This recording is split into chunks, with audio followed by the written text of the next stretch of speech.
Chapter 7 Weather, Climate and Adaptations of Animals to Climate. Do you remember the things that you were asked to pack when you were heading for a hill station? When the sky is cloudy, your parents insist that you carry an umbrella. Have you heard elders in your family discuss the weather before planning a family function? You must have also heard the experts discussing the weather before the start of a game. Have you ever wondered why? The weather may have a profound effect on the game. It has a profound effect on our lives. जब आप किसी hill station जाते हो तो लोग आपको advice करते हैं कि वूलन क्लोथ्स लेके जाना, नैपकिन्स लेके जाना और मेडिसिन्स, क्योंकि हिल स्टेशन पर बहुत ठंड होती है और ये सारी चीज़ें आपको उससे प्रोटेक्ट करती हैं।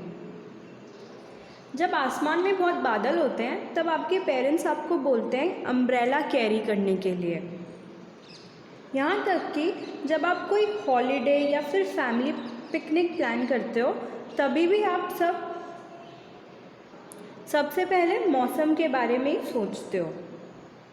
क्रिकेट मैचेस, फुटबॉल मैचेस जैसे और कोई भी गेम्स स्टार्ट करने से पहले एक्सपर्ट्स वेदर डिस्कस करते हैं, क्योंकि वेदर एक बहुत ही इम्पॉर्टेंट फैक्टर है किसी भी गेम को सक्सेसफुली पूरा करने के लिए।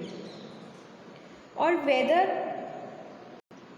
हमारी डेली लाइफ एक्टिविटीज़ को भी बहुत इफ़ेक्ट करता है। Many of our daily activities are planned based on the weather predicted for that day. There are daily reports of the weather on the television and radio and in the newspapers. But do you know what the weather really is? In this chapter, we will study about the weather and climate. We will also see how different forms of life are adapted to the climate of their habitat. Television, radio और newspapers में weather forecast जैसे programmes आते हैं जिसमें experts weather predict करने के साथ ही daily weather reports भी देते हैं। पर वेदर होता क्या है? इस चैप्टर में आप वेदर और क्लाइमेट के बारे में पढ़ोगे और ये भी पढ़ेंगे कि लाइफ फॉर्म्स यानी कि अलग अलग ऑर्गेनिजम्स ने अपने आप को कैसे अडेप्ट करा है क्लाइमेट के according. 7.1 Weather. In the diagram, a sample of weather report from a newspaper is given. We find that the daily weather report carries information about the temperature, humidity and rainfall during the past 24 hours. It also predicts the weather for the day. Humidity, as you might know, is a measure of the moisture in air.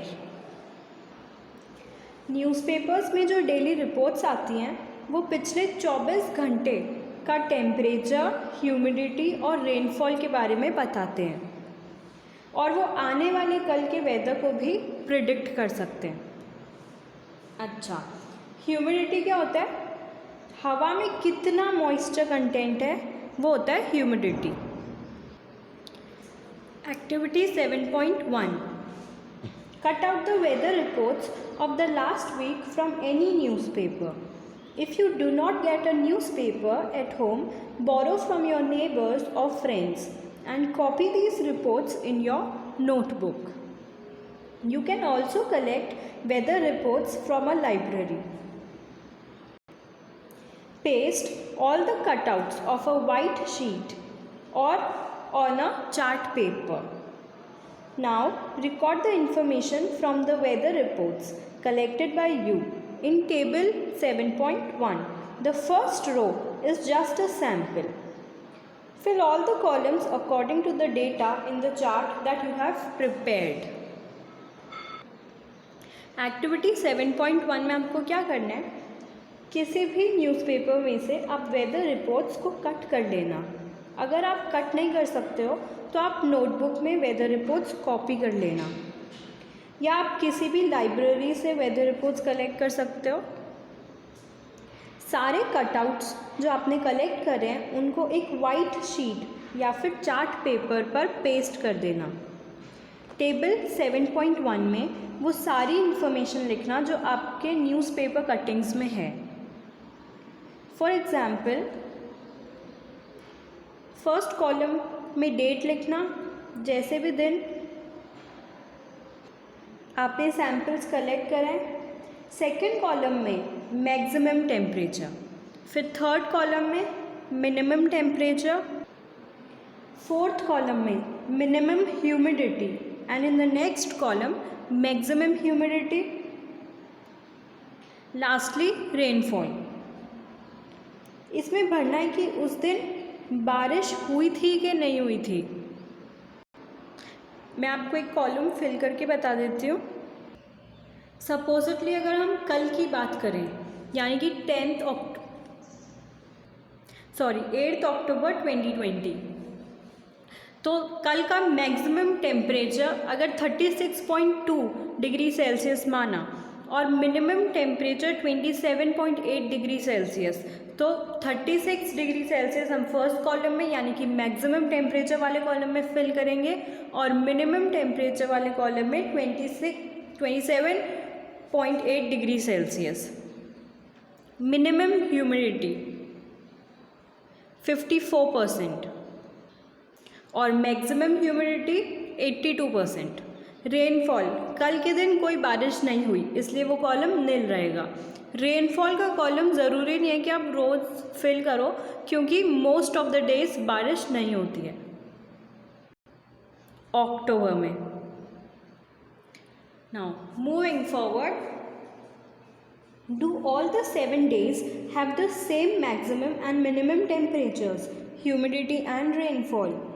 The maximum and minimum temperatures recorded may be the same but for some of the days. However, all the parameters are not the same on any 2 days. Over a week, there may be considerable variation. जब आप ये table fill कर लोगे तब आप ये देखोगे, observe करोगे कि हर दिन का मिनिमम और मैक्सिमम टेम्परेचर अलग होता है। कभी कभी कुछ दिनों का मिनिमम या मैक्सिमम टेम्परेचर सेम हो सकता है, लेकिन बाकी सारे फैक्टर्स एक साथ एक ही दिन में सेम नहीं हो सकते। The day-to-day condition of the atmosphere at a place with respect to the temperature, humidity, rainfall, wind speed, etc. is called the weather at the place. The temperature, humidity, rainfall, wind speed, etc. are called the elements of the weather. किसी भी जगह की रोज़ की atmospheric condition including temperature, humidity, rainfall, wind speed etcetera उस place का weather कहलाता है। Weather हर दिन चेंज हो सकता है या फिर वीकली भी चेंज हो सकता है, और ये temperature, humidity, rainfall, wind speed etcetera ये सब वेदर के एलिमेंट्स होते हैं। The weather of a place changes day after day and week after week. That is why we often say today's weather is too humid or the weather was warm last week. क्योंकि weather हर रोज़ change हो सकता है या weekly change हो सकता है, हम बोलते हैं कि आज बहुत ह्यूमिडिटी है या फिर पिछले हफ्ते मौसम बहुत ठंडा था। ये तो वेदर का इंट्रोडक्शन हो गया। अब वेदर को अच्छे से समझने के लिए इस कॉन्सेप्ट को हम नेक्स्ट वीडियो में वेदर वेरिएशन का एक ग्राफ देखेंगे।